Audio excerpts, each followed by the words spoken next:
ಇವತ್ತೊಂದು simple and quick ಆಗಿ ಮಾಡ್ಕೊಳ್ಳುವಂಥ snacks ರೆಸಿಪಿನ ತಿಳಿಸ್ಕೊಡ್ತಾ ಇದ್ದೀನಿ. ಈ ರೆಸಿಪಿನ ನೀವು 1 ವರ್ಷ ಪಾಪುವಿಂದ ಹಿಡಿದು ಶಾಲೆಗೆ ಹೋಗುವಂಥ ಮಕ್ಕಳಿಗೂ ಮಾಡಿ ಕೊಡ್ಬೋದು. ತುಂಬಾ ಟೇಸ್ಟಿಯಾಗಿರುತ್ತೆ, ತುಂಬ ಸಿಂಪಲ್ ಮಾಡೋದು. ಸೊ ಬನ್ನಿ ಈಗ ಮಾಡೋದು ಯಾವ ರೀತಿ ಅಂತ ನೋಡೋಣ. ಇದನ್ನು ಮಾಡ್ಕೊಳ್ಳೋದಕ್ಕೆ 4 ಟೇಬಲ್ ಸ್ಪೂನ್ ಹುರ್ಗಡ್ಲೆ, 1 ಆಲೂಗಡ್ಡೆ ಬೇಕು. ಆಲೂಗಡ್ಡೆನ ಬೇಯಿಸಿ ತೆಗೆದಿಟ್ಕೊಳ್ಳಿ. ಮೊದಲು ಒಂದು ಬ್ಲೆಂಡರ್ ಜಾರ್ ತೊಗೊಂಡು ಈ ಹುರ್ಗಡ್ಲೆನ ಸೇರಿಸ್ಕೊಂಡು ಪುಡಿ ಮಾಡಿ ತೆಗೆದಿಟ್ಕೊಳ್ಳಿ. ಈಗ 1 ಆಲೂಗಡ್ಡೆನ ನುಣ್ಣಗೆ ಬೇಯಿಸಿ ತಗೊಂಡಿದ್ದೀನಿ. ಇದನ್ನು ಕೈಯಲ್ಲೇ ಚೆನ್ನಾಗಿ ಮ್ಯಾಶ್ ಮಾಡ್ಕೊಳ್ಬೇಕು.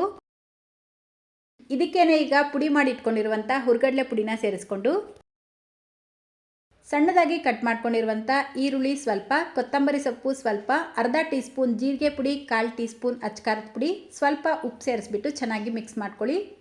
ಇದು ತುಂಬ ಗಟ್ಟಿ ಆಯಿತು ಅಂತ ಅನಿಸಿದ್ರೆ ಒಂಚೂರು ನೀರು ಹಾಕ್ಬಿಟ್ಟು ಮಿಕ್ಸ್ ಮಾಡ್ಕೊಳ್ಬೇಕು. ನೋಡಿ, ಈ ರೀತಿ ಚೆನ್ನಾಗಿ ಮಿಕ್ಸ್ ಮಾಡಿಕೊಂಡು ಈಗ ಚಿಕ್ಕ ಚಿಕ್ಕ ಕಟ್ಲೆಟ್ ಥರ ಮಾಡಿಟ್ಕೊಳ್ತಾ ಇದ್ದೀನಿ. ಸ್ವಲ್ಪ ಮೀಡಿಯಮ್ ಥಿಕ್ನೆಸ್ಸಲ್ಲಿ ಮಾಡ್ಕೊಳ್ಳಿ. ನೋಡಿ, ಈ ರೀತಿ ಎಲ್ಲ ಕಟ್ಲೆಟ್ಸು ರೆಡಿ ಮಾಡಿಕೊಂಡು ಒಂದು ಪ್ಯಾನ್ ಇಟ್ಕೊಂಡು 1 ಟೀ ಸ್ಪೂನ್ ಎಣ್ಣೆ ಸೇರಿಸ್ಕೊಳ್ಳಿ. ಎಣ್ಣೆಗೆ ಬದಲಾಗಿ ತುಪ್ಪ ಬೇಕಿದ್ರೂ ಉಪಯೋಗಿಸ್ಬೋದು. ಈಗ ಈ ಕಟ್ಲೆಟ್ಸ್ನ ಸೇರಿಸ್ಕೊಂಡು ಲೋ ಟು ಮೀಡಿಯಮ್ ಫ್ಲೇಮಲ್ಲಿ ಒಂದು ಕಡೆ ಚೆನ್ನಾಗಿ ಫ್ರೈ ಆಗಿ ಈ ರೀತಿ ಕಲರ್ ಚೇಂಜ್ ಆಗಿದ ತಕ್ಷಣ ಉಲ್ಟಾ ಮಾಡಿಕೊಂಡು ಇನ್ನೊಂದು ಕಡೆನೂ ಬೇಯಿಸ್ಕೊಳ್ಬೇಕು. ಅಂದರೆ ಒಂದು 3 ರಿಂದ 4 ನಿಮಿಷ ಬೇಯಿಸ್ಕೊಂಡ್ರೆ ಸಾಕು. ಅಷ್ಟೇ, ಈಗ ತುಂಬಾ ರುಚಿಯಾಗಿರುವಂಥ ಆಲೂ ಕಟ್ಲೆಟ್ ರೆಡಿಯಾಗುತ್ತೆ. ಸೊ ಮಕ್ಕಳಿಗಂತೂ ಇದು ತುಂಬಾ ಇಷ್ಟ ಆಗುತ್ತೆ. ಟೊಮೆಟೊ ಕೆಚಪ್ ಅಥವಾ ಮಯೋನೀಸ್ ಜೊತೆಲಿ ಬೇಕಿದ್ರೂ ಕೊಡ್ಬೋದು, ಚೆನ್ನಾಗಿರುತ್ತೆ. ಸೊ ಈ ರೆಸಿಪಿನ ಮಕ್ಕಳಿಗೆ ಮಾಡಿ ಕೊಡೋದನ್ನು ಮರಿಬೇಡಿ.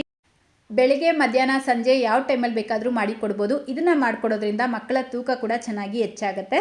ಇವತ್ತಿನ ಈ ರೆಸಿಪಿ ಇಷ್ಟ ಆಗಿದ್ರೆ ಲೈಕ್, ಶೇರ್, ಕಾಮೆಂಟ್ ಮಾಡೋದನ್ನು ಮರಿಬೇಡಿ. ಇದೇ ರೀತಿ ಮತ್ತೊಂದು ರೆಸಿಪಿಯೊಂದಿಗೆ ಮತ್ತೆ ಸಿಗೋಣ. Thank you.